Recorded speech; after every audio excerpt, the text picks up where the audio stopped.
talking about dash cameras, and I do recall I have a video that I obtained from a potential client. He actually did not need me because he had a lawyer, and the lawyer ended up settling his case and got him a very good result. But what I found so interesting is he was describing what happened in this motorcycle crash.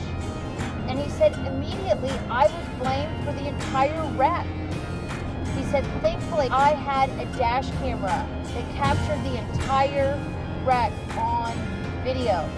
Because out of the gate, the police and everyone were against him, blaming him for the collision.